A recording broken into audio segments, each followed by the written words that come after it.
nga po ang mga napaulat na insidente ng pagkawala ng ilang mga bata nitong mga nakalipas na araw. Sa Taguig, hindi pa rin nahanap ang dalawang batang nawala nung pang Miyerkules Santo.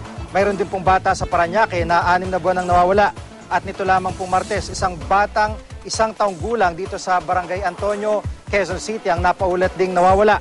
At narito pong News TV Quick Response Team sa kalye kung saan po sinasabing mismong natangay ang batang ito. At nasa likuran ko lamang po yung CCTV camera na nakakuha po doon po sa pangyayari. At mamaya po ay babalikan natin yung mga kuhang yan sa pamamagitan ng report ni Ian Cruz kaugnay ng pangyayaring ito.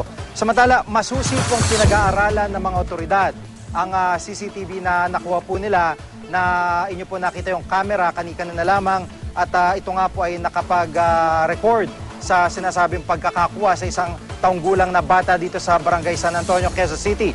Para sa karagdagang detalye, may live report si Ian Cruz. Ian.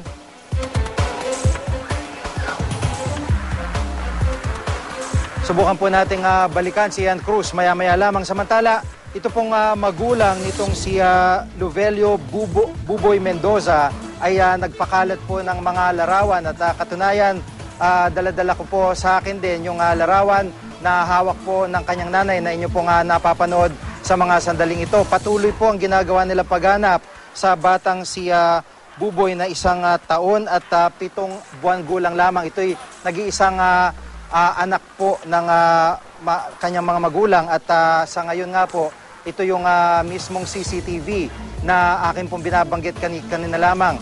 At ngayon ay tila wala pa pong linaw itong paghanap na ginagawa. Makakausap po natin si Aling Wenifer Batula, ang nanay po mismo ng batang si Buboy. Aling Wenifer, yung paghahanap na ginagawa nyo, ano na po yung resulta sa mga nakalipas sa araw? Ngayon po may yung sa CCTV, yung po ang latest ngayon ng na anuhan namin. Opo. At wala hubang parang nagvo-volunteer ng impormasyon na maaari pong makatulong o tumatawag po sa inyo na nagbibigay po ng impormasyon? Meron naman po yung mga polis din naman po tumutulong sa amin. Paano po sabi sa inyo ng mga polis? Kumusta po yung paghanap nila? Pa-follow up nila pag mayroong mag-report sa kanilang. Nag-iikot-ikot din po sila. Apo. Nanghingi ng poster. Apo. Nung pong mga oras na yan, ano po ang ginagawa ninyo at paano po nakalabas ng bahay yung bata? Bumaba po kami, bibili po kami ng diaper at saka sabon. Papaliguan ko po yung bata. Apo. Nagpalod din po ako para tawagan yung tatay niya na uuwi na kami sa Bulacan. May kalaro siya sa Eskinita, tapat ng bahay namin, di kampante. Ako kasi taga-roon naman po kami. Nung pagtingin ko ulit doon, papaliguan ko na yung anak ko, wala na. Nakalakad na siya? Oo. Hindi naman pwede makalabas sa gate kasi nandun din yung anak ng may-ari ng bahay na inuupahan namin.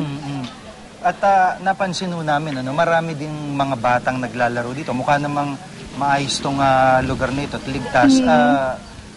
Naisip niyo ba na po pwede hong mangyari sa anak niyo? Siguro po.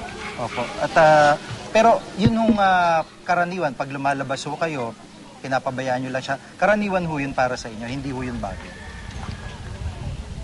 Po. Nahayaan ko lang naman siya maglaro. Hindi naman, ayun lang po itong nangyaring, kahit po sa lakad po siya ng lakad, hindi naman po. Wala nangyayari? Walang nangyayari. Kahit dati paano po? At kampante po kayo na dahil taga-ito nga po kayo. Opo. Ma'am, kung ito po nakikita natin yung picture ni Buboy, siguro mainam po na makapanawagan kayo sa maaring makakilala po sa kanya dahil kumbaga madali naman tandaan din yung itsura ni Buboy. Siguro po pagkakataon para manawagan po sa makakakita sa kanya. Kung sino man po nakakita sa anak ko, parang awa yun na po, tulungan yun naman po kami. Pakibalik naman po yung anak ko dito sa barangay namin San Antonio. Wala pa po kaming tulog. Parang awa yun na po. Dumidede pa yung anak ko. 1 taon at kalahati pa lang po yung anak ko. hindi pa po yung nakakapagsalita. Nag-iisang anak ko lang po yun. Sobrang pagsisisi ko po. Nalingat lang po ako, nawala na bigla yung anak ko.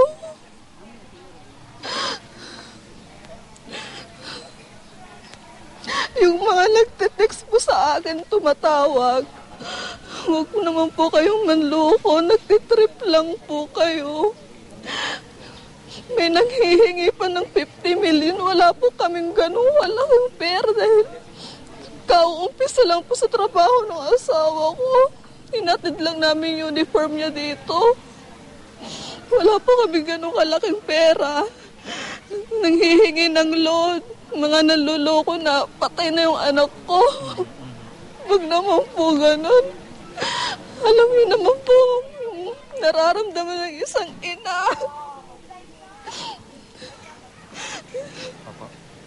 Maraming salamat po, Aling Wennifer Batula. Sana po magkaroon ng linaw ang kasong to sa lalo madaling panahon. At siguro nga po, doon po sa mga walang konsensya na nanloloko pa dito sa mga gaya po ni Aling Wennifer at doon sa mga taga-Taguig, mga magulang noon, sana naman ho medyo tumigil muna kayo at napaka-sensitibong sitwasyon po ang nasa kinalalagyan po ng mga magulang ng batang si Buboy at ibang mga biktima ng pagkawala sa mga nakalipas araw. Sana makonsensya din kung sino man yung kumuha po dito sa batang si Buboy at iba pa mga biktima.